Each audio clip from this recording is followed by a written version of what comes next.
부족한종 이렇게 귀한 강좌 초대해 주신 우리 목사님 감사드리고, 우리 장로님들 또 권사님들, 교회 재직분들, 그리고 오늘 모든 교우들께 감사드립니다. 우리 한국 교회는 보통 교회가 아닙니다. 물론 세계에 있는 모든 교회가 하나님의 특별한 교회입니다. 왜 그러냐면 교회는 주님의 몸이기 때문이죠. 그런데 한국 교회는 더 특별한 하나님의 섭리와 은총이 있었습니다. 왜 그러냐면 사람이 세운 교회가 아니라 하나님이 말씀으로 세우신 교회이기 때문에 그렇습니다. 우리 지난 시간 강의 들었던 거 혹시 생각나시나요?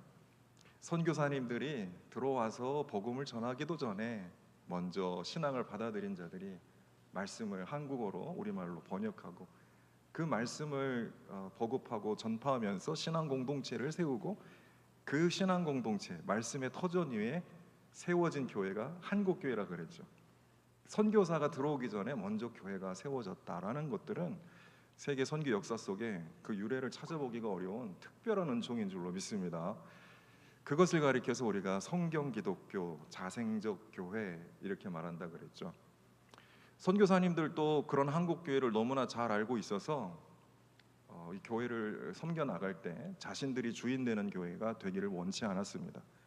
선교사들에 의해서 선교사들이 주인 되는 교회가 아니라 하나님이 주인 되는 교회, 그래서 한국인을 위한, 한국인에 의한 한국인의 교회를 만들어서 그 교회가 지금만 잘 되는 것이 아니라 지속 가능하게 성장하고 발전하는 건강한 교회가 될 수 있도록 그렇게 선교를 해 나갔거든요. 그래서 강조한 선교 방법론이 뭐라 그랬나? 네비우스 선교 방법이라고 말씀을 드렸습니다. 자립, 자전, 자치, 스스로 교회를 세우고 섬기고 스스로 복음을 전하면서 스스로 교회의 지도자가 되는 교회. 그러려면 제일 중요한 게 뭐라 그랬죠? 사람입니다. 여러분, 교회에서 제일 중요한 게 뭘까요? 그리스도인들입니다. 그 교회의 퀄리티, 그 교회의 수준은요, 그 교인들의 수준에 의한 것입니다. 교회에 모여 있는 사람들 한 사람 한 사람이 그리스도의 제자가 될 때 그 교회는 하나님 나라의 영광을 나타내는 교회가 될 줄로 믿습니다. 그러면 사람이 그렇게 사람을 변화시킬 수 있는 게 아니죠. 하나님 말씀으로 양육될 때, 말씀의 사람이 될 때에 비로소 우리는 그리스도의 사람이 되지 않겠습니까? 그래서 열심히 강조한 게 한국교회가 성경 공부, 사경회 이런 모임들을 통해서 성경을 부지런히 가르쳤습니다. 그래서 그러한 교회를 만들어가기 위해서 제일 중요한 게 사람 길러내는 거다. 오늘 청소년부, 청년부 오늘 예배 많이 참여하고 있다고 했는데요, 우리 기성교회 역할은 다음 세대, 청년 세대들을 잘 길러내는 것입니다. 세상의 방법으로 길러내는 것이 아니라 하나님 말씀으로 길러내는 것입니다. 그래서 사람들의 제자가 아니라 바로 예수 그리스도의 신실한 제자를 말씀으로 길러내는 것이 바로 오늘 우리들의 사명인 줄로 믿습니다. 그러면 우리 청년들이 또 다음 세대들을 길러낼 것입니다. 그렇게 해서 교회는 계속해서 하나님의 사람을 길러내고 그 하나님의 사람들을 통해서 이 땅을 하나님 나라로 변화시키는 귀한 역사를 감당하게 될 것입니다. 우리 선교사들이 처음에 우리 한국에 들어왔을 때 선교의 자유가 없었기 때문에 어떻게 했다 그랬죠? 병원과 학교를 먼저 세우고, 그래서 교육 선교와 의료 선교를 통해서 복음을 전했다 그랬죠. 한국 사람들이 복음에 대해서 매우 배타적이었습니다. 서양 종교 왜 믿냐 이겁니다. 외국 종교를 왜 믿냐? 예수가 누군데? 그런데 그런 사람들의 눈을 바꿔준 것이 바로 병원과 학교였습니다. 아픈 사람들을 정성껏 치료해 줄 때 예수님의 사랑을 몸으로 느낀 것이죠. 그리스도인들을 통해서 예수님을 만날 때 하나님의 영광이 임하게 되는 줄로 믿습니다. 하나님의 나라는 말로 전파되는 것이 아니에요. 행함과 진실함으로 전파되는 것입니다. 바로 의료 선교사들의 극진한 섬김을 통해서 예수님의 사랑 만난 사람들이 예수님을 주라 고백하지 않을 수가 없었고, 그런 증거들이 우리 역사 속에 남아 있지 않습니까? 우리 지금 바라보는 세브란스 병원이나 전주의 예수병원이나 그런 병원들 볼 때 다 선교의 상징물들 아니겠습니까? 또 열심히 교육했습니다. 교회가 했던 중요한 역할 중에 하나가 교육이라 그랬죠. 남자만 공부하던 시대 여성들도 지도자로 길러냈습니다. 제가 지난 시간에 말씀드리지 않았지만 오늘 좀 사진도 좀 보여드릴 것인데, 그 나라의 수준은 그 나라의 여성들의 수준에 달려있다. 한 나라의 수준은 그 여성들의 수준에 달려있다는 거예요. 왜 그러죠? 어머니가 아이들을 길러내니까요. 물론 아버지도 그런 책임이 있습니다만. 그래서 여성 교육에 이 나라 민족의 미래가 있다 해서 여성들 교육 열심히 했습니다. 그래서 차별받던 사람들이 교육을 통해서 지도자가 되는 것들을 보면서 야, 이게 기독교구나. 억압받던 나라와 민족의 교육을 통해서 길러낸 인재들이 사회와 교회를 이끌어가는 모습을 보면서 야, 이게 기독교구나. 나라 잃은 민족이 교회를 바라보면서 야, 우리 민족을 이끌어갈 정신적인 지도자구나. 인정하지 않을 수가 없었고, 그래서 내 자녀를 열심히 기독교 학교로 보낸 것 아니었겠습니까? 일제가 학교를 만드는데 매우 불성실했어요. 학교 만드는 것보다 신사를 열심히 만들었습니다. 그러나 교회는 열심히 학교를 만들었죠. 그래서 길러낸 사람들이 교회 지도자가 되고 이 나라 이민족의 지도자가 되고, 그것이 바로 우리 대한민국의 역사와도 맞닿아 있다, 이렇게 말씀드릴 수가 있습니다. 그래서 말로 전파되는 것이 아니라 행함과 진실함으로 그리스도의 사랑을 전했기 때문에 한국교회가 성장했다. 그래서 그러인지 우리 한국교회의 특징 뭐라 그랬습니까? 신앙과 민족이 결합되어 있다. 지난 시간에 제가 애국가 부르다가 실패했는데 후렴 부분, 자, 애국가는 교회에서 부르던 찬양이라 그랬죠. 왜요? 예배 때마다 이 나라 민족 하나님께 부탁하는 교회였습니다. 나라 민족 힘들 때 우리가 기도로 하나님께 이 나라의 민족을 맡겨드렸어요. 그리고 하나님 앞에서 이 나라 민족 바르게 세워가겠습니다라고 헌신하고 결단했습니다. 그게 한국 교회였습니다. 그래서 교회는 그냥 교회 안에만 멈춰있던 것이 아니라 이 복음이 교회를 통해 나라와 민족으로 확장되고 세계로 확장되는 가운데 우리 민족, 우리 사회의 아주 주류 종교, 중심 종교가 될 수 있었던 거죠. 기독교의 성장은 그저 우연이 아니었다, 이런 말씀을 지난 시간까지 드렸습니다. 자, 여기까지가 복습이었습니다. 자, 복습 잘했죠? 예, 자, 오늘 이제 말씀을 나눠보도록 하겠습니다. 자, 오늘은 두 번째 시간인데요. 오늘 두 번째는 지난 시간에 못했던 그 부흥운동부터 일제 강점기까지의 역사를 살펴보려고 합니다. 제가 이제 시간을 좀 잘 지켜야 되겠더라고요. 아무리 좋은 강의도 시간을 넘어가면 그 은혜를 다 까먹지 않습니까? 그래서 오늘 여러분들 돌아가시는데 지장 없도록 제가 그 시간 안에 마칠 수 있도록, 혹시나 이제 시간이 오버가 돼서 다 끝내지 못했다면 그냥 멈추도록 그렇게 하겠습니다. 자, 오늘 본문 십자가의 도에 대해서 고린도후서 1장 18절에서 사도 바울은 말하고 있습니다. 여러분, 사도 바울은 하나님의 능력이 뭐라고 말했나요? 세상을 구원하고 또 사람을 변화시키는 하나님의 능력이 뭐라 그랬습니까? 바로 십자가의 도다, 그렇게 말했습니다. 왜 십자가의 도가 하나님의 능력이냐? 사람을 구원하기 때문이죠. 세상의 지혜로는 하나님을 알 수 없고 또 세상의 능력으로는 하나님을 알 수 없기 때문에 하나님은 십자가의 도로 사람들을 구원하기를 기뻐하셨다. 이게 오늘 본문입니다. 고린도전서 21장, 저기 제가 또 화면에 넣어놨는데요, 개역 개정에는 전도에 미련한 것이라고 표현되어 있습니다만 새번역 성경에는 미련하게 들리는 선포라고 되어 있습니다. 여러분, 종종 성경을 읽다가 이게 무슨 뜻이지 잘 모르겠다 싶으면 다른 번역으로 되어 있는 성경도 참고하시면 좋겠습니다. 개역 개정도 읽으시고 새 한글 성경도 새로 나왔기 때문에 새 한글 성경도 참고하시고, 새번역 성경은 오래전에 그렇게 또 번역되어 나왔기 때문에 새번역 성경도 좀 참고하시고, 교차해서 읽으시면 성경이 이런 뜻이구나, 여러분 또 잘 아실 수가 있습니다. 전도에 미련한 것, 왜 전도를 미련하다고 표현했나요? 어리석게 들리는 선포, 왜 복음을 어리석게 들린다고 말했나요? 예수 그리스도 사건은 매우 어리석고 미련해 보여요. 하나님이 인간이 되셨다? 인간이 되신 하나님이 십자가에 죽으셨다? 누구를 살리려고? 죄인들을 살리려고? 이게 어리석은 일이죠. 이게 너무나 미련해 보이는 것이죠. 그러나 하나님은 그 미련하게 보이고 그 어리석게 들리는 십자가의 사랑을 통해서 우리에게 대한 사랑을 확증하셨다. 할렐루야.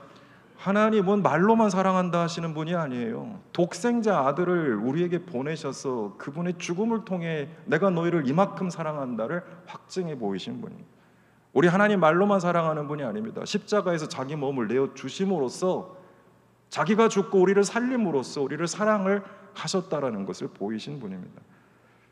그래서 사람들은요, 십자가에서 예수님의 사랑을 경험할 때 감동하는 거예요. 세상의 종교는 이런 게 없기 때문에, 말만 거창하지 행함과 진실함이 없기 때문에, 여기서 사람들은 이 십자가에 나타난 하나님의 사랑을 통해서 감동하고 감화하면서 그리스도를 믿게 되고 하나님 나라를 또 발견하게 되고, 하나님이 누구신지 보이지 않는 하나님, 그 하나님을 만나게 되는 것이죠. 보이지 않는 하나님이 우리에게 어떻게 임하시는가? 십자가에 나타난 예수 그리스도의 사랑, 그리고 그 예수 그리스도의 십자가를 따라가는 사람들의 진실한 사랑을 통해서 하나님은 보이지 않지만 그 사람들을 통해서 하나님이 분명하게 나타나고 드러난다라는 것입니다. 그래서 하나님은 그 어리석게 보이고 또 미련하게 보이는 그 십자가의 예수 사랑을 통해서 사람들을 구원하셨다. 저는 이렇게 말씀드리고 싶습니다.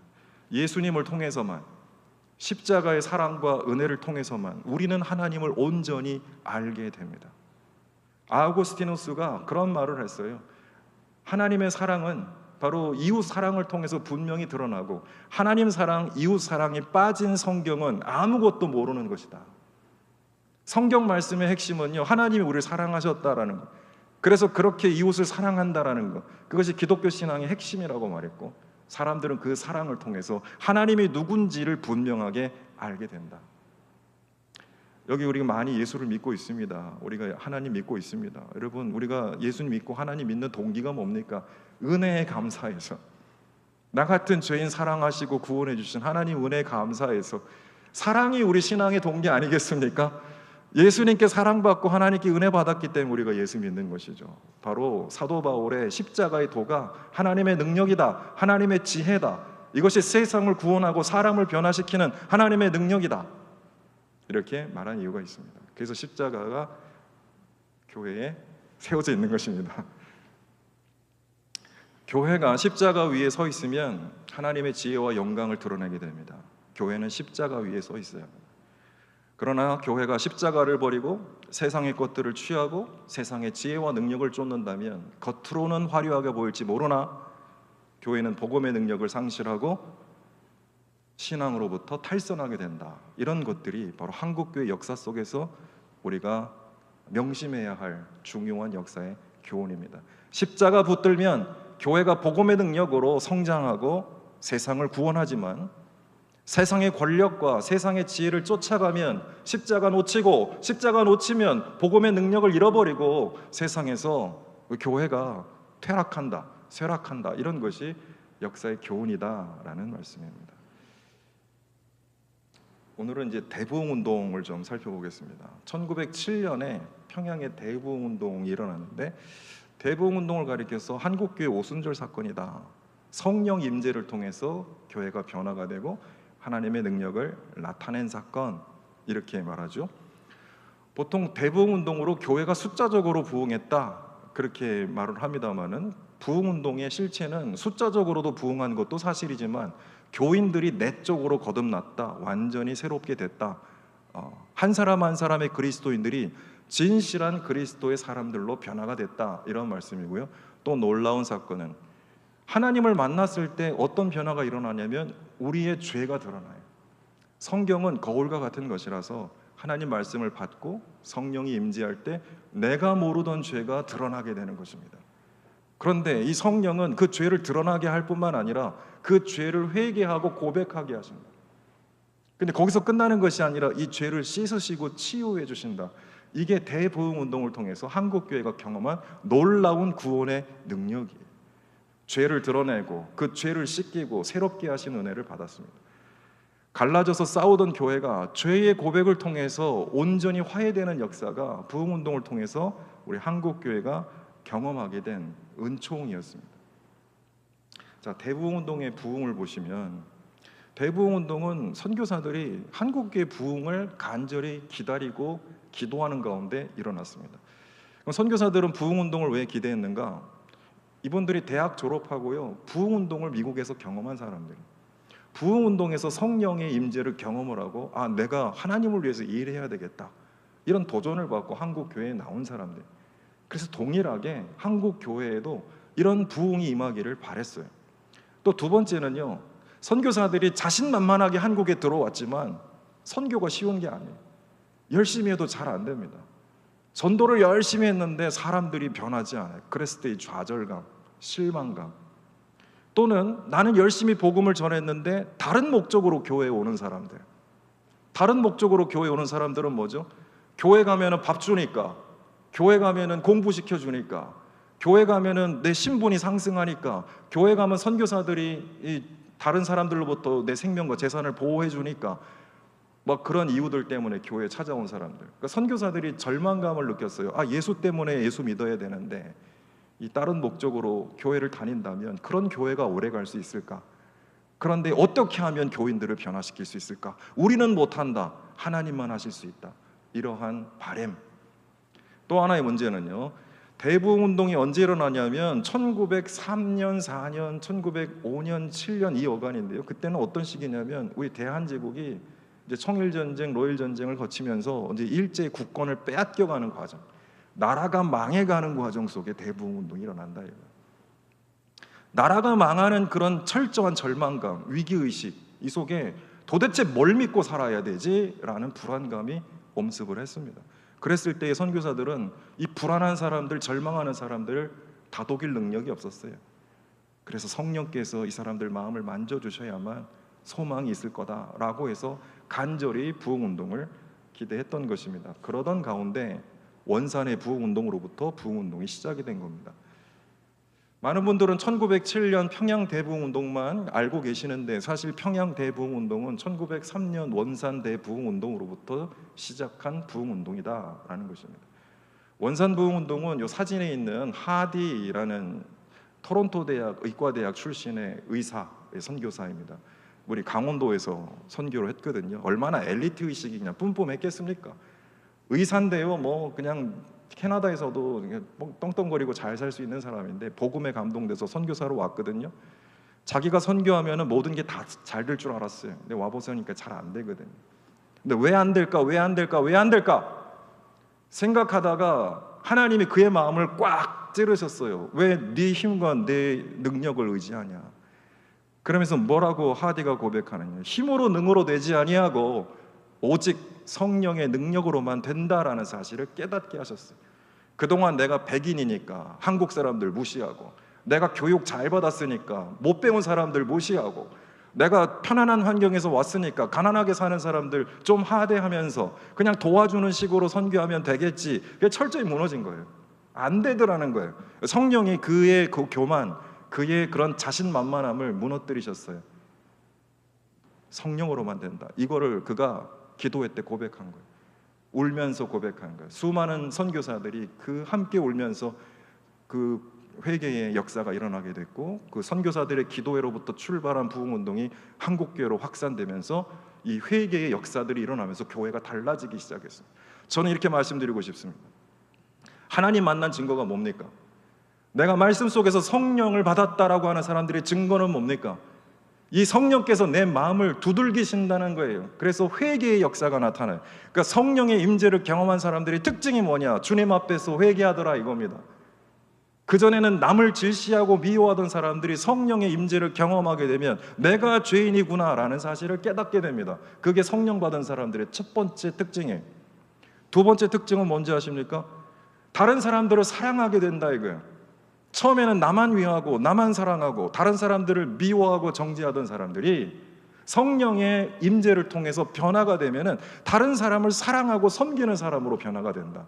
여러분, 이 두 가지 증거 꼭 기억하시기 바랍니다. 회개와 사랑, 이 부흥운동의 역사는 이 두 가지를 우리에게 증거하고 있습니다. 자, 이 두 가지가 생기면, 회개, 사랑의 역사가 일어나면 교회가 건강하게 성장하는 줄로 믿습니다. 교회가요, 서로 다투고 분열하고 싸우는 경우가 있어요. 우리 초기 한국교회도 그랬고, 심지어는 사도행전에 나오는 초대교회도 그랬어요. 근데 성령이 임하니까 회개의 역사가 일어나고 사랑의 역사가 일어나니까 사람들 앞에서 자기의 죄를 고백하고 그걸 품어주고 사랑으로 안아주면서 교회가 한 몸으로 거듭나는 그 역사가 일어나게 되는 거예요. 원산 부흥운동의 핵심이 바로 거기에 있었다라는 말씀입니다. 제가 말이 좀 빠른가요? 괜찮습니까? 예. 또 졸리기도 하니까 천천히 얘기하면 졸리잖아요. 그래서 제가 조금 내용도 좀 많고 시간도 없어서 좀 빨리 갑니다. 저 말이 빠르면 손 들어주세요. 조금만 늦게 해달라 손 들어주시면 제가 템포를 좀 줄이겠습니다. 1907년 대부흥운동은 이 원산 대부흥운동의 연장선상에 있었습니다. 자, 대부흥운동 그저 일어난 게 아닙니다. 1906년에 선교사들이 얼마나 준비를 했는지 몰라요. 기도회, 연합 수양회, 우리 청년부도 이제 수련회 갔다 왔는데 선교사 수련회, 특별 기도회, 우리 그 전도자들 초청해서 이 전도 집회 이런 거 하면서 1년 내내 준비했어요. 1907년에는 위대한 역사가 일어나리라, 그렇게 준비하고 시작된 게 바로 평양 대부흥운동입니다. 구체적으로 어떻게 준비했는지 제가 시간이 없어 생략하고요. 자, 그런데요, 이 부흥운동에 산 증인이 있었는데 윌리엄 블레어 선교사, 평양에서 일하던 이 방위량 선교사라고 하는 분, 이분의 이제 고백과 증언이 있는데 이 평양의 선교사들이 부흥운동을 어떤 마음으로 준비했는가가 그 마음이 잘 드러납니다. 그러니까 이걸 보면 선교사들도 선교가 잘 안 돼서 절망 가운데 있었구나. 선교사들도 이 정말 그 패배감, 패배의식, 내가 또 잘할 수 없을까? 난 이것밖에 못하지? 교회는 왜 이런가? 이러한 절망감에 시달리고 있을 때 하나님께 내려놓았을 때 역사가 시작되는 거예요. 내가 내 손에 무기를 들고 내가 해보겠습니다 그러면 하나님이 일할 기회가 없어요. 그런 내가 약함과 부족함을 알고 그걸 내려놨을 때 하나님이 일하기 시작하십니다. 그걸 고백한 거예요. 하나님께 무릎을 꿇고 전적으로 하나님의 도우심을 구할 때 성령께서 우리를 승리의 길로 인도하셨다. 할렐루야. 성령께서 우리를 승리의 길로 인도하셨다. 이게 대부흥운동이에요. 그런데 이 승리의 길이 무엇입니까? 저는 이 고백이 참 놀라웠어요. 승리, 그럼 뭔가 힘, 권력, 위세 뭐 이런 건 줄 알았거든요. 그런 걸 보통 우리가 승리라고 말하지 않습니까? 근데 그게 아니고 철저한 죄의 고백, 상한 심령, 쓰라린 눈물, 이게 승리의 길이라는 거예요. 이게 십자가의 길인 거예요. 교회가 승리하는 방법은요, 성령을 따라가는 거예요. 그럼 성령을 따라가는 게 뭡니까? 철저한 죄의 고백, 회개죠. 상한 심령, 하나님 앞에 교만을 내려놓고 하나님 앞에 내 마음을 정직하게 내려놓는 것이죠. 그리고 쓰라린 눈물, 나의 죄를 아파하고 우리 형제 자매, 우리 공동체의 잘못과 허물을 아파하고 그것을 싸매어 안으려고 하는 긍휼의 마음이 바로 이 눈물의 고백 아니겠습니까? 바로 그런 것이 있을 때 그런 교회의 부흥의 역사가 일어난다. 옛날도 그랬고 지금도 그렇고 영원토록 동일한 영적인 원리입니다. 성령의 능력을 공급받은 사람이 자기 마음을 하나님 앞에 내려놓고 눈물로 기도하고 그 교회 공동체를 사랑으로 안아주고 섬겨줄 때에 바로 그 교회의 놀라운 부흥의 역사가 일어나게 되는 것입니다. 이게 바로 평양 대부흥운동의 사건입니다. 그레함 리 이길함, 전주 이신 아니고요. 여기 그레함 리 선교사님, 이길함 선교사님입니다. 우리 선교사님들이 다 한국 이름이 있었거든요. 이길함 선교사가 평양 대부흥운동을 다 사건적으로 일찌감치 기록을 했어요. 그래서 1907년에 1월 2일부터 15일까지 2주간 진행되는 사경회에서 대부흥운동이 일어났습니다. 그러니까 제가 말씀드렸죠. 교회는 이 단계별로 사경회가 있었다.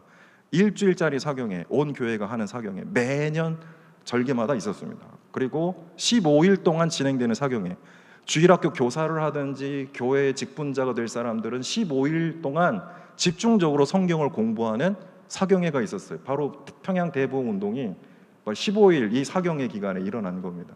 그리고 이제 나중에 뭐 전도자가 되거나 전도부인이 되거나 전도사가 되거나 신학교 갈 사람들은 한 달짜리 사경회를 졸업을 해야 신학교에 갈 수가 있어요. 이게 아주 체계적으로 되어 있었거든요. 그러니까 한국 교회가 거저 성장한 게 아니에요. 이렇게 말씀으로 훈련돼서 지도자를 양성해 낼 때에 교회가 튼튼한 기관이 되는 거예요. 바로 이 15일 2주간 사경회에서 성령의 역사가 일어났는데요. 제가 1년 내내 준비했다고 그랬죠. 1906년 1년 내내. 그러면 선교사들이 이 사경회 시작하면 바로 능력이 나타날 줄 알았거든요. 그런데 1월 6일까지 아무런 일이 없었어요. 약간 disappointed, 실망했다 이런 이야기가 나와요. 실망해가지고 왜 성령이 임재하지 않으시지? 그러고 있을 때 1월 7일 월요일 저녁 집회 마치고 그날도 오늘도 아무 일이 없었구나, 실망해서 이제 한 1,500명씩 모여서 사경회를 했습니다. 그런데 다 돌아가고 한 600명 정도 남아서 통성기도를 하고 있었을 때 갑자기 성령이 임재하셨어요. 그러니까 사람들이 죄를 고백하기 시작했어요. 아까 성령의 임재의 첫 번째 현상 뭐라 그랬습니까? 내가 죄인임을 깨닫고 은밀한 자기 죄를 뉘우치는 회개 역사가 일어난다 그랬잖아요. 그러니까 한 사람의 기도가 터졌어. 자기 죄를 고백하기 시작했어. 울면서, 이 사람이 자기 죄가 막 드러나는 것이 너무 부끄럽고 너무 힘들고, 그래서 막 땅바닥에 떼굴떼굴 구르면서 울면서 기도를 했어. 근데 그 사람의 기도와 함께 또 다른 사람이 일어나서 또 울면서 기도하고, 이런 연쇄 반응이 일어나기 시작했습니다. 여러분, 그러고 있을 때는 여러분들 어떻게 하시겠어요? 누군가 막 울면서 자기 죄를 공개적으로 고백을 합니다. 이거 참 쉽지 않습니다. 내 죄를 내가 스스로 인정하기도 쉽지가 않은 세상이에요. 그러니까 다 죄 지은 사람이 모른다, 그렇게만 대답을 하죠. 그런데 성령의 임재를 경험한 사람들, 하나님 앞에 자기 죄를 고백하는 용기가 생깁니다. 그리고 그 죄를 사람들 앞에 공개적으로 고백하는 용기가 생겨요. 철저하게 자기 고백이 일어나는 겁니다. 그랬을 때 교인들은 어떤 반응을 보였을까요? 당신 실망이요, 좋은 사람인 줄 알았는데 그런 엄청난 죄를 지었어? 라고 손가락질하지 않았다. 어떻게 합니까? 그 땅바닥에 떼굴떼굴 굴면서 울면서 기도하는 사람들 옆에 가서 함께 울어주면서 두 팔로 안아주면서 그 일을 안아주고 용서하고, 그래 화해하는 역사가 일어났던 거예요. 회중들이 함께 울면서 중보하고 용서하고 화해하는 역사가 일어나게 되는 거예요. 이 현장을 목격한 이기람 선교사는 뭐라고 기록을 했냐면, 눈물을 흘리며 자기 죄의 고백을 하며 아파하는 이들에게 교인들이 다 같이 가서 팔로 안아주며 위로하는 모습이 얼마나 아름다운가. 여러분, 한국교회는 바로 이런 교회예요. 완전하고 의로운 교회가 아니라 죄가 많은 교회였지만 하나님 앞에 정직하고 솔직하게 자기 죄를 고백하는 교회였다. 사람들 앞에 담대하게, 또 정말 창피하지만 부끄럽지만 성령의 은혜 안에서 자기 죄를 용감하게 고백할 줄 아는 교회였다. 그렇게 자기 죄를 고백하는 사람들을 교인들은 눈물로 함께 기도하며 안아주고, 그래서 교회가 회복되는 교회였다. 이 교회가 얼마나 아름다운가. 이런 교회가 얼마나 아름다운 교회인가. 여러분, 아름다움을 어떻게 판단하시겠습니까? 완벽한 교회가 세상에 있을까요? 완전한 교회가 그 세상에 있을까요? 하나님 나라 가기 전까지 우린 죄인이기 때문에 늘 문제에 시달리죠. 그러나 아름다운 교회는 어떤 교회입니까? 그리스도의 사랑으로 치유되는 교회, 그리스도의 사랑으로 화해되는 교회, 이런 교회가 아름다운 교회, 그런 교회는 성장하게 되는 것입니다. 이것이 바로 평양 대부흥운동의 실체였습니다. 여러분 잘 아십니까? 이제 평양 대부흥운동은 그리스도 안에서 교회가 하나로 회복된 사건이다. 자, 우리 길선주 목사님이 이제 평양 대부흥운동의 주역이시죠. 그 해외 잡지에도 실렸어요. 우리 길선주 목사님. 여기 미셔너리 리뷰라고 세계에 있는 모든 선교사들이 자기 글도 쓰고 같이 돌려보는 그런 선교 잡지인데, 1907년 판에 우리 길선주 목사님 삿가 쓰고 지금 표지 모델 되셨죠. 근데 1907년에 1월 13일 평양 대부흥운동 절정, 이 길선주 목사님 설교 때 우리 교인들이 다 이제 대폭발이 일어난 겁니다. 이분이 좀 재미나게 설교를 했어요. 그 시연 설교를 했거든요. 우리가 보통 주일학교 때 하는 설교 방법입니다. 주일학교 학생들은요, 뭔가를 보여주면서 설교를 해야 돼요. 말로만 설교를, 여러분 같이 말로만 설교해서는 집중을 잘 못해요. 아이들은 뭘 보여주면서 해야 되거든. 우리 길선지 목사님이 시연 설교를 한 거예요. 처음에 자기 몸을 끈으로 묶고 나왔어요. 설교단에 올라올 때. 여러분, 죄 지은 사람들의 모습이 이런 겁니다. 죄에 꽁꽁 묶여서 아무것도 못하는 노예 상태에 있습니다. 그런데 우리가 예수님을 만나면 어떤 변화가 일어나는지 아십니까? 그러면서 끈을 딱 풀어요. 그래서 이렇게 자유한 몸이 됩니다. 죄에서 해방되면 이런 자유의 역사가 있습니다. 자, 자유된 사람들은 어떻게 살까요? 그러면서 막 달려가서 그 단에 맥균 목사님이 있었는데 와락 끌어안습니다. 맥균 선교사님. 자, 우리 예수님이 이 팔로 이렇게 우리를 안아주십니다. 예수님 안에 살아가게 됩니다. 이게 구원의 역사입니다. 이렇게 설교를 하신 거예요. 시연 설교를. 그랬더니 성도들이 거기에 은혜를 받아가지고 다 놀라운 부흥을 경험하게 되었고, 자기 고백을 막 이 사람 일어나고 저 사람 일어나고 저 사람 일어나고, 소위 말하는 기도 합주회가 일어나게 된 거예요. 그래서 온 교인들이 은혜 받고, 참 은혜는요 파급 효과가 있어요. 이 사람이 은혜 받으면 그 은혜가 저 사람에게 파급되고, 저 사람이 은혜 받은 걸 또 다른 사람이 파급되고, 은혜의 파급 효과로 온 교회가 은혜의 도가니가 되는 것이죠. 자, 이런 부흥운동이 평양에서만 있었던 것이 아니라 전국적으로 확산됐고요, 이 평양 부흥운동이 한국에서뿐만 아니라 중국 산동 지역에까지도 퍼졌습니다. 근데 여러분, 놀라운 일은요, 우리 존 로스 선교사가 중국에서 활동하던 선교사인데요, 우리 부흥운동이 이제 수출이 된 거예요. 우리가 기독교를, 복음을 중국어를 통해서, 중국에 있는 선교사들을 통해서 수입을 했는데, 이제 우리가 부흥운동을 통해서 이제 복음을 수출하는 나라가 됐어요. 복음을 수출하는 게 뭡니까? 이게 전도고 선교죠. 그런 역사가 대부흥운동 때 일어났다. 여러분, 이 사진 제가 보여드린다 그랬죠. 이게 뭡니까? 이게 여성들이요, 이 부흥회 사경에 참석한 모습이에요. 한 1,300명 정도가 여기 모여가지고 멀리 한 300리길, 200리길 걸어가지고, 제가 이제 며칠 동안 한다고 그랬습니다. 13일, 14일, 15일 동안 한다고 그랬죠. 그럼 자기가 먹을 거 다 싸질러 메고 와가지고 부흥운동을 했던 거예요. 이분들이 다 누군지 아세요? 전도부인들이에요. 교회다 권사님들, 또 교회에서 주일학교 선생님들 하는 여성 지도자들이, 이런 분들이 다 이렇게 교육을 받고 일을 했죠. 이건 뭡니까? 이 가운데 우리 마펫 선교사님 서 있죠. 저기 지금 예배당에 꽉 차가지고요, 뭐 발디딜 틈도 없어요. 그냥 보세요. 근데 딱 질서가 잡혀 있잖아요. 지금 오합지졸이 아니잖아요. 지금 여성들이 딱 지금 각 맞춰서 앉아 있는데, 저분들 훈련된 마치 그리스도의 군대와 같은 엄청난, 한국 교회의 이 힘은요, 바로 저렇게 말씀으로 교육받은 지도자들, 여성 지도자들, 청년 지도자들, 저런 분들이 또 밑에 있는 사람들, 또 자녀들, 또 다른 또 아이들 길러내면서 이게 선순환이 일어나는 거예요. 말씀으로 지도자를 기르면 그 지도자들이 또 밑에 있는 사람들을 길러내고, 우리 아이들을 길러내고, 이 복음의 선순환. 그래서 이 교회가 지속 가능하게 성장하고 발전하는, 성경에 30배, 60배, 100배 열매를 맺는다 그랬잖아요.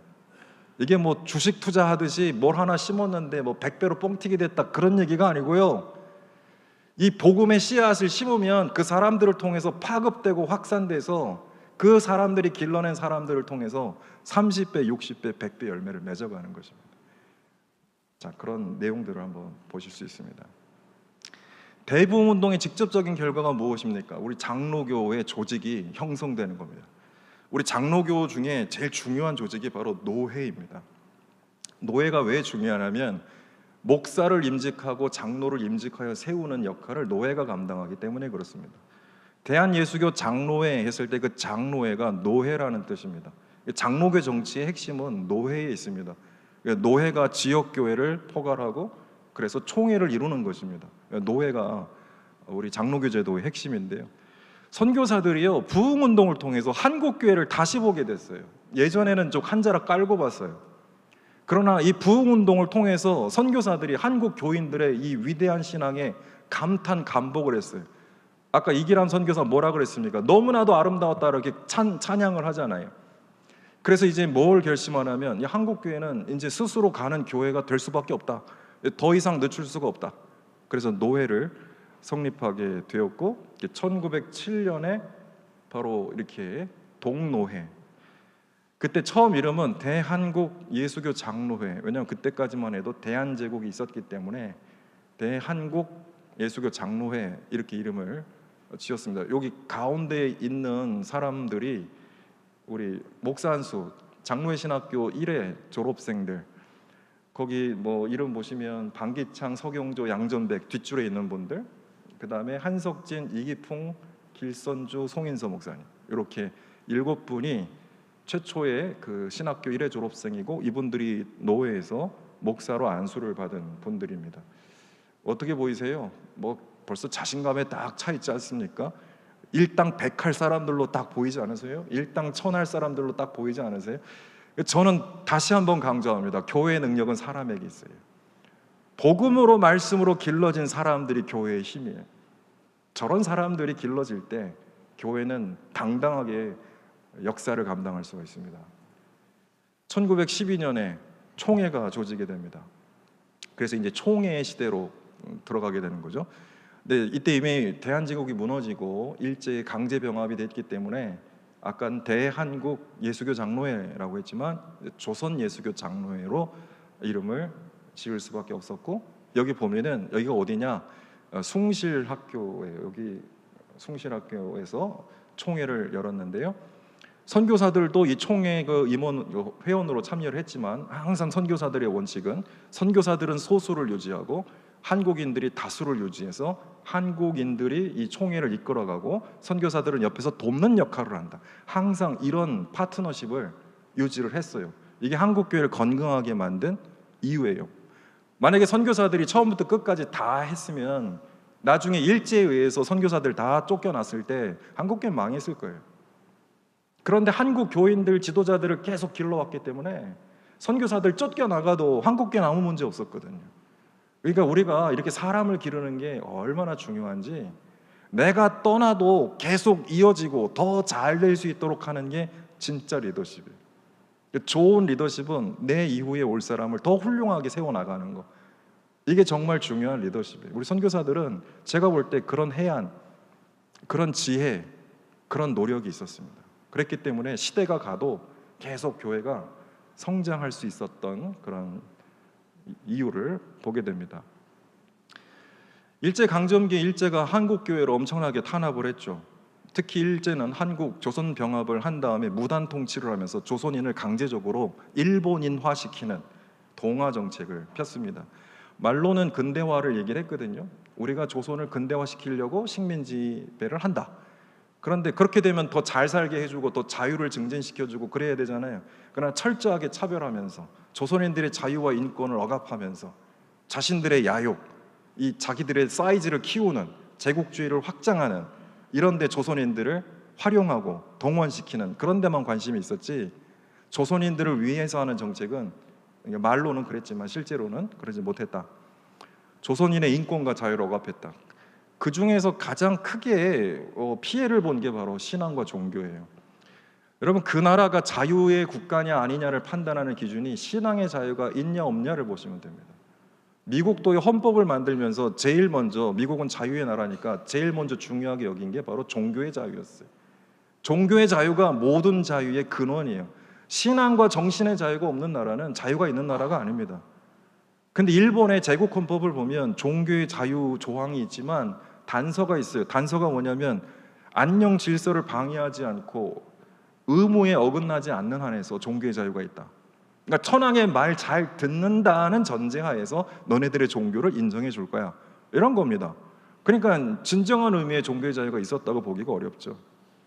예를 들어 일본이 강제병합하기 전부터 교회가 열심히 학교를 세웠는데, 일본이 조선을 병합한 다음에는 교육령, 조선 교육령을 가지고 기독교 학교를 이제 통제하기 시작했습니다. 탄압하기 시작했습니다.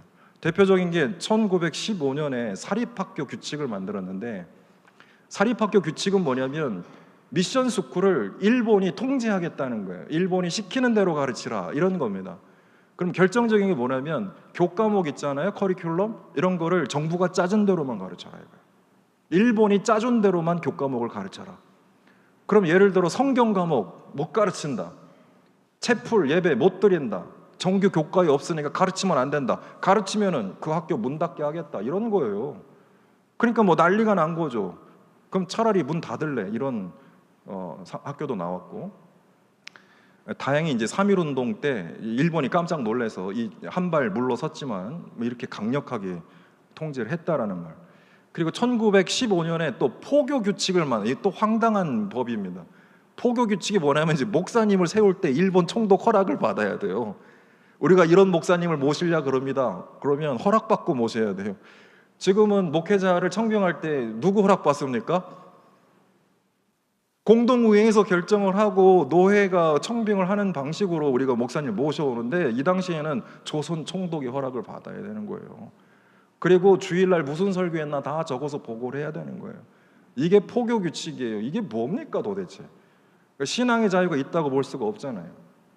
이런 과정에서 이제 3.1운동이 빡 일어나는 거죠. 3.1운동이 왜 교회가 앞장섰을까요? 그 그 당시 우리 한국의 지도자는 기독교인들이었다. 여러분, 이게 현실이에요. 교회에서 학교 열심히 만들어가지고 열심히 학생들 또 교육시키고 거기 지도자들이 나오고 시민 계층이 만들어지고, 그래서 이 기독교 지식인들과 학생들이 운동의 전면에 설 수밖에 없었어요. 그런 이유 하나, 또 하나, 우린 성경을 배운 사람들이잖아요. 성경은 하나님의 정의를 배우고 사랑을 배우잖아요. 일본의 식민 통치가 완전 엉터리예요. 그러니까 참을 수가 없는 거지. 하나님의 말씀과 정면으로 부딪히기 때문에 기독교인들이 참을 수가 없는 거죠. 그리고 제가 좀 전에 말씀드렸지 않습니까? 학교 사사건건 통제하지, 교회의 예배도 통제하지. 그냥 기독교인들이 여기에 대해서 반항하지 않을 수가 없었죠. 3.1 운동을 했을 때 기독교인들이 민족대표 33인에도 있었지만은 뿐만 아니라 이 3.1 운동이 전국 각지로 쫙 퍼져서 발전할 때 항상 그 센터에 교회와 기독교 학교가 있었어요.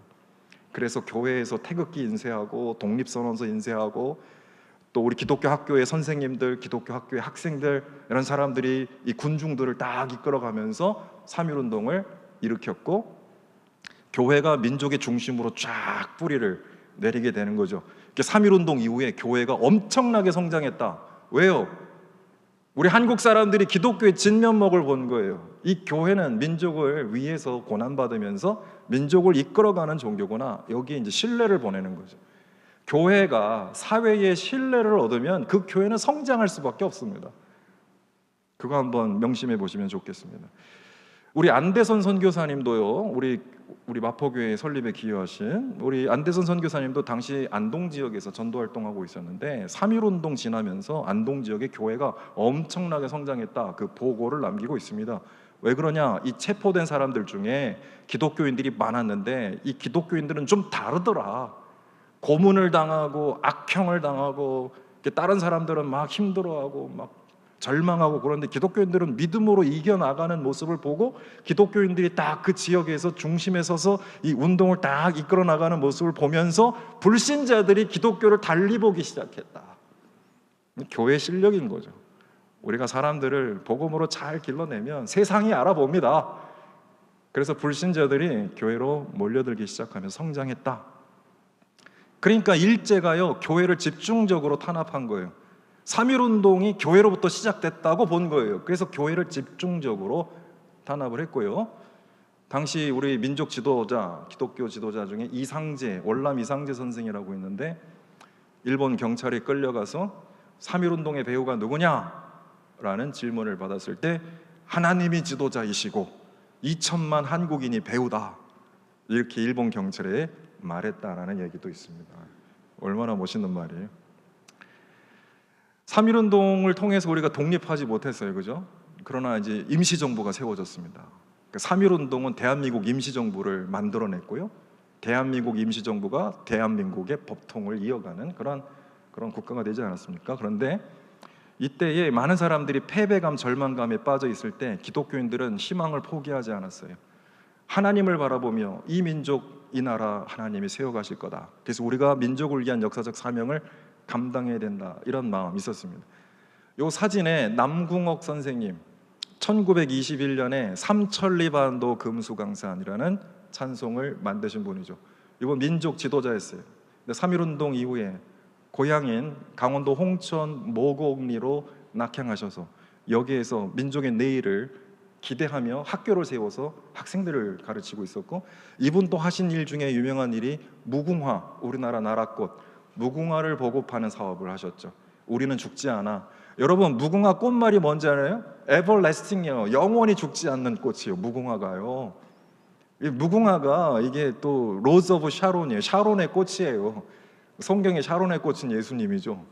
샤론의 꽃 예수 나의 마음에, 이 로즈 오브 샤론이에요, 무궁화가 영어 이름이. 근데 여러 중의적 의미가 있습니다만, 삼천리반도 금수강산 하나님 주신 동산, 봄 돌아와 밭갈 때니 사방의 일꾼을 부르네. 하나님 명령 받았으니 반도강산에 일하러 가세. 할렐루야. 아이 멋있잖아요. 이게 1921년에 우리 이육사 선생님은 빼앗긴 들에도 봄은 오는가? 라고 물으셨는데, 우리 남궁옥 선생님은 봄 돌아와 밭갈대니, 이미 봄이 왔어요. 이건 우리 신학적으로 선취라고 하거든요. 선취는 미래에 이루어질 일을 미리 경험하고 살아간다.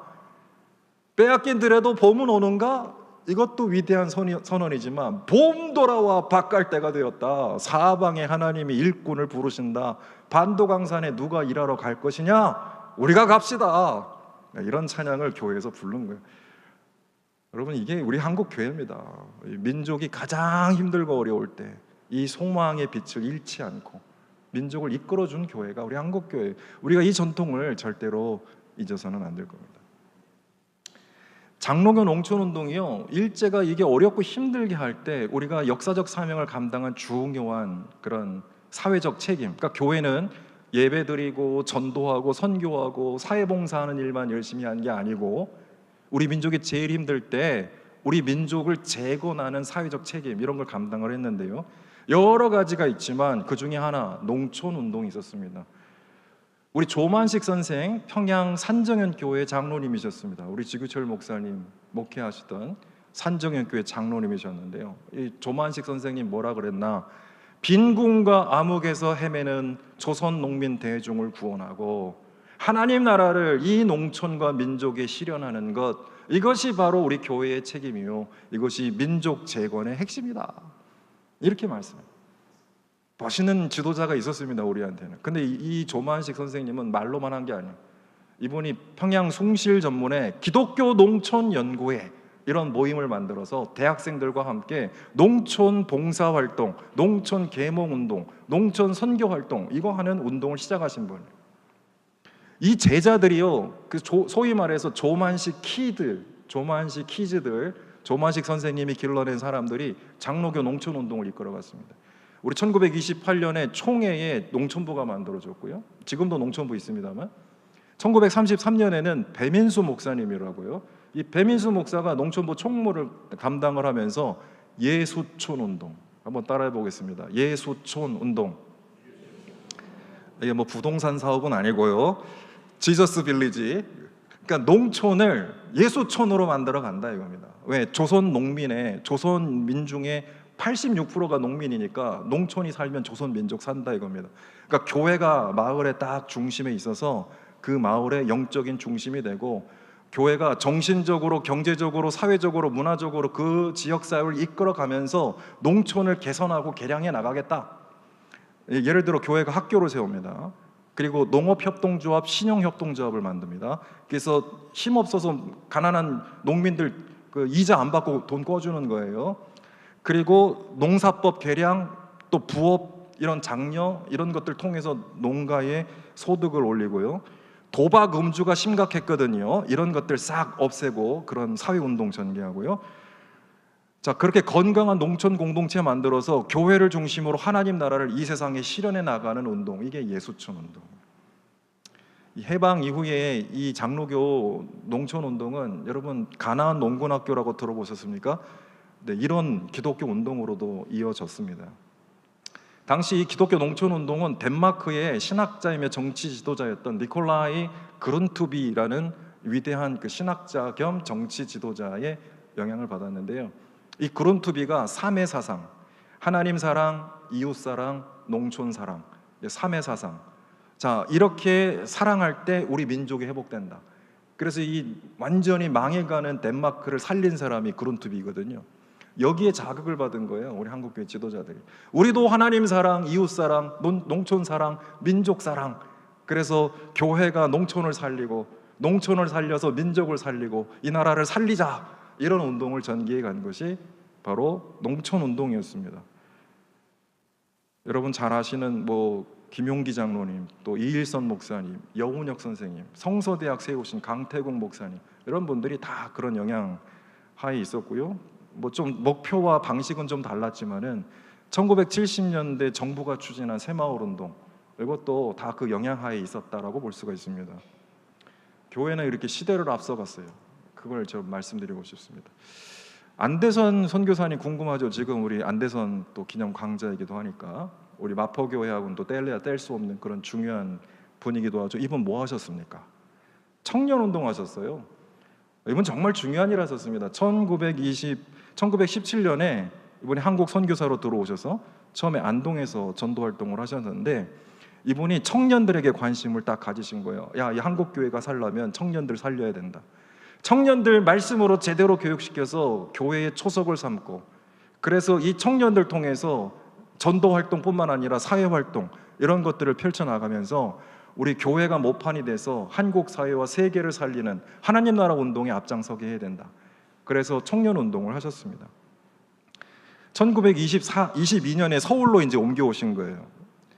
그래서 이제 청년 운동을 전국적으로 확장하는 기독교 청년 면료회 이것들을 이제 확산하는 운동을 담당을 하셨고, 그래서 이분의 청년 선교의 그 비전을 보면 우리 청년들을 말씀으로 잘 길러서 인격을 딱 만들어가고 예수님의 인격으로 만들어가고, 청년 한 사람 한 사람을 공동체로 딱 조직을 해서 단단한 그리스도의 군대로 만들고, 그래서 이 청년들을 교회 지도자로 딱 세우고, 그뿐만 아니라 이제 이 교회가 이 청년들이 중심이 돼서 이 교회가 온전히 세워지면 교회가 바탕이 돼서 우리 사회에 전도와 사회봉사를 해나가고, 그래서 세계에 선교하면서 하나님 나라의 평화운동을 이 청년들이 가져갈 수 있게 해야 된다, 이런 역할들을 했습니다.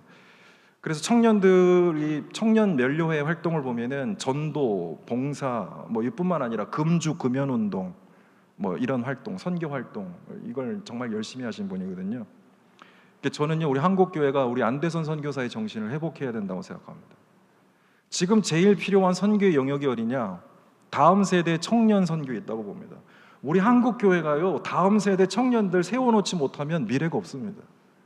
이 청년들을 그리스도의 인격으로 잘 세워서 교회 지도자로 세워가지고 교회뿐만 아니라 우리나라를 이끌어가는 인재로 길러내야만 이 나라와 이 교회에 희망이 있어요. 우리 안대선 선교사님은 이미 그걸 보고 일제강점기에 그 역할을 하신 분이고, 여러분들은 그 정신을 이어받고 있는 교회입니다. 그러니까 우리가 청년들 잘 세워나가야 되겠죠? 사명감을 가지고. 그래서 우리 마포교회가 이 청년 선교의 뭔가 선두주자가 됐으면 좋겠어요. 그러게 되기를 바랍니다. 자, 이제 정리를 좀 해야 되는데, 신사참배 이 문제입니다.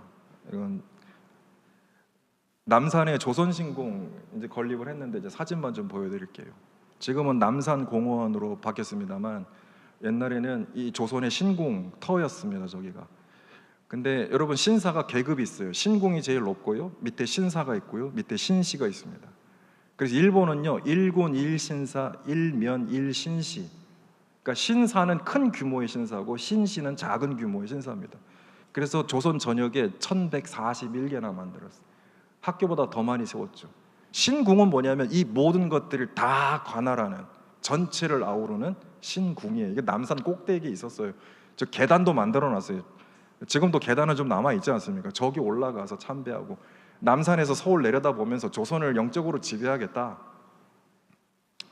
그런데 이제 폐망 후에 저기에 이제 허물어지고 남산신학교, 장로회 신학교, 남산신학교, 저 밑에 있는 아래쪽에 있는 사진은 신궁 건물로 사용되던 그 건물을 남산신학교가 접수해서 목회자를 양성하는 기관으로, 그러니까 영적으로 확실하게 좀 밟아줬습니다.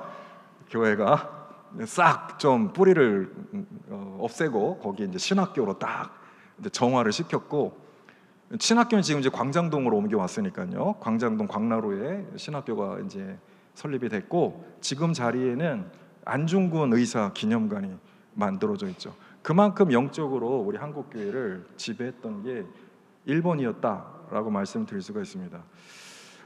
조금 넘어가서요. 그럼 신사참배를 일제가 왜 강조를 했는가? 정신으로 무장을 시키려고. 일본이 전쟁을 하려고 그러면 천황폐하 만세 삼창 외치고 나가서 싸우는 군대가 필요했거든요. 전쟁에 나가는, 아니면 학도병이나 징병이나, 아니면 전쟁할 수 없는 사람은 징용이나, 아니면 여성들은 정신대, 정말 끔찍한 이름이요, 일본군 성노예로 보내가지고 일본의 이 전쟁에 다 참여하게 하는 거예요. 심지어 교회는요, 종 다 떼다가 포탄 만들었어요. 교회 종들 다 헌납당했습니다. 그리고 교회에 헌금을 요구했어요. 기관총 비용, 전투기 비용. 그래서 가미카제 있지 않습니까? 미 군함에다가 막 폭격한 자살 특공대요. 그 비행기요.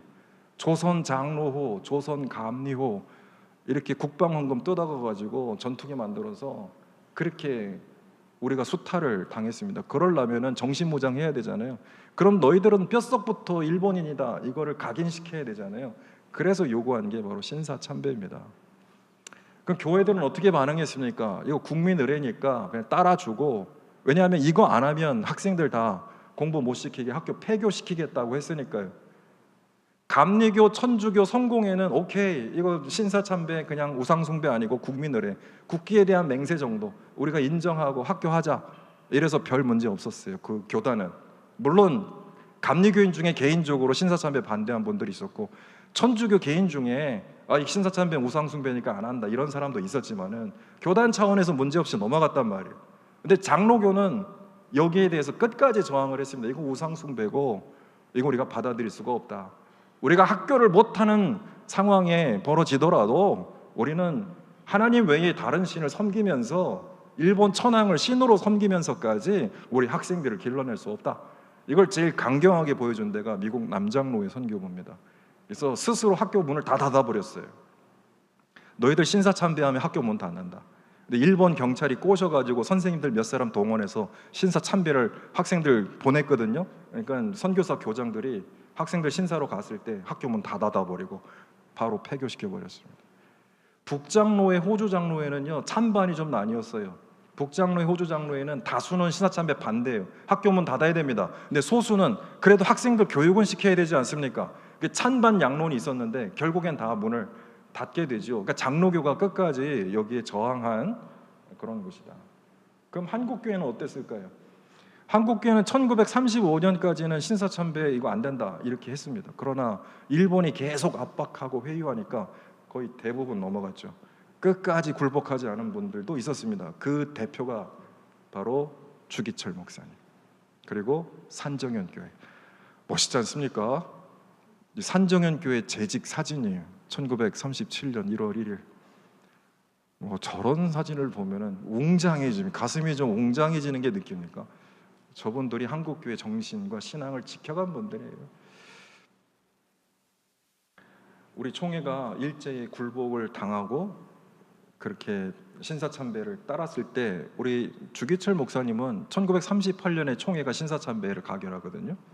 근데 1937년 1년 전에 총회 새벽기도에 우리 주기철 목사님 설교하면서 우리는 십자가의 길로 갑시다 이거를 총대들에게 호소했어요.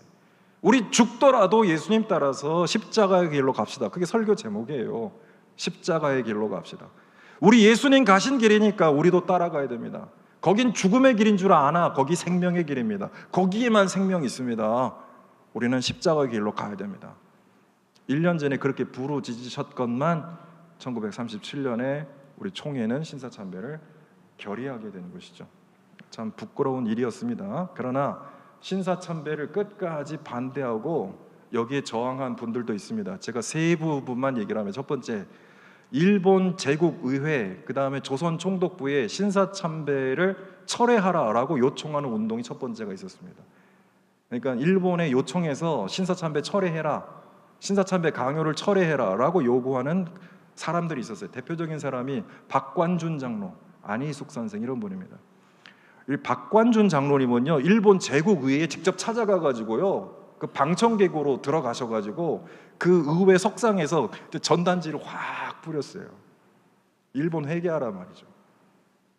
근데 그 진정서 이 전단지를 확 뿌렸거든요. 근데 거기 마지막 조항이 뭐냐면, 하나님 뜻에 불순종하면 하나님이 머지않아서 일본을 멸망시킬 것이다. 그때 그 말 좀 듣지. 하나님 말씀에 불순종하면 하나님 일본 멸망시킬 거다 분명히 경고했잖아요.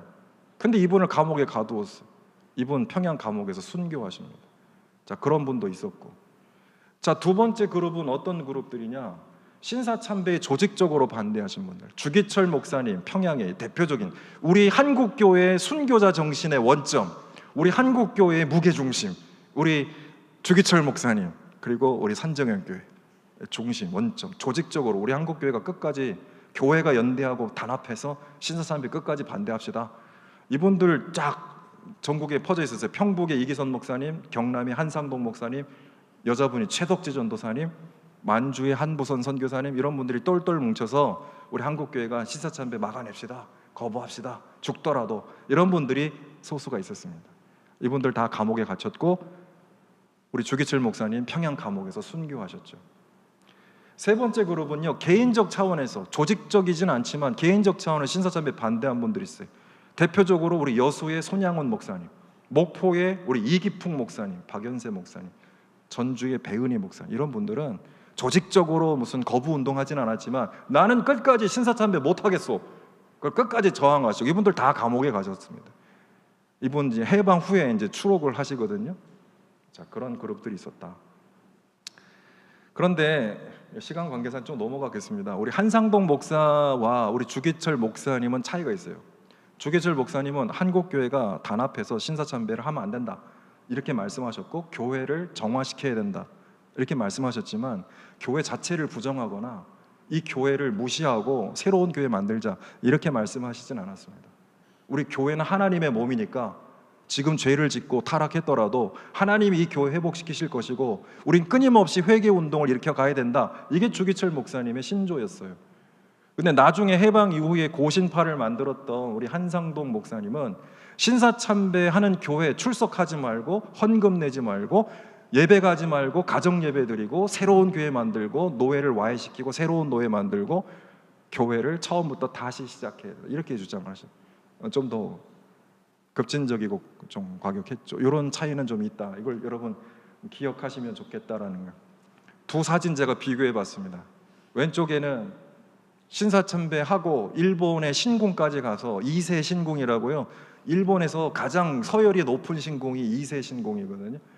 거기 가서 신사참배하고 뭐 다 멋있게, 하나도 안 멋있는데 사진 찍은 사람들, 뭐 저게 멋있습니까? 사실 부끄러운 얼굴들이죠. 근데 오른쪽에는 추록 성도들 끝까지 신앙을 지키고 평양 감옥에서, 일본이 또 신사참배 반대했던 사람들 대부분 평양 감옥에 모아놨었거든요. 그러니까 거기서 이제 부흥회가 일어난 거예요. 순교자들의 정신으로 딱 모여있는 분들 감옥에서, 저분들 초라하지만 멋있는 모습들 아닙니까? 이런 말씀드립니다.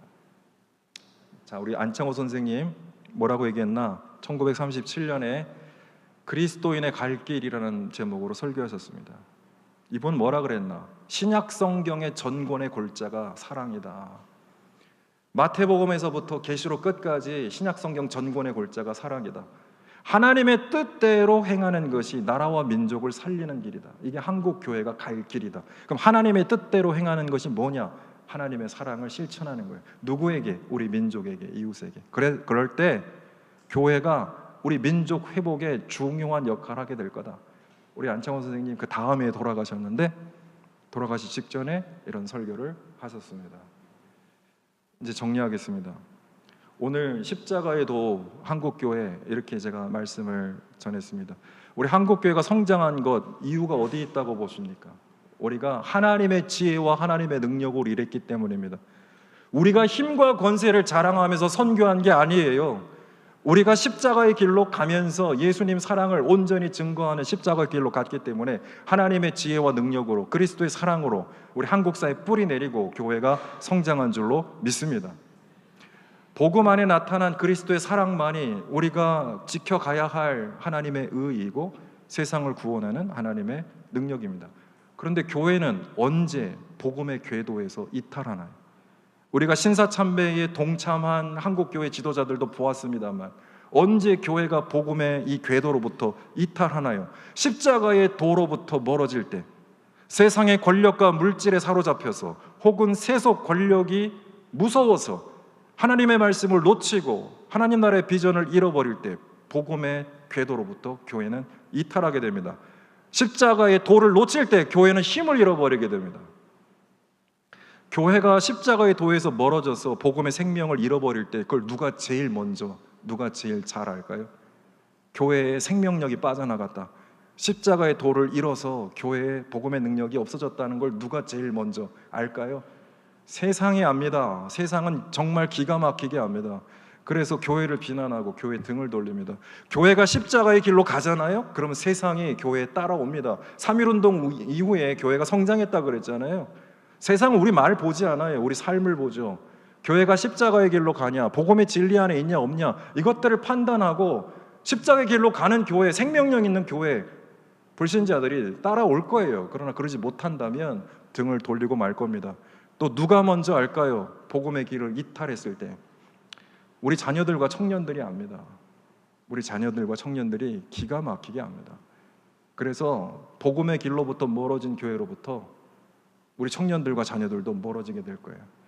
우리가 이들을 붙잡아야 되지 않겠습니까? 그러려면 복음의 능력으로 회복되어야 합니다. 그래서 우리 한국교회 과제는요, 다시 처음으로 가야 합니다.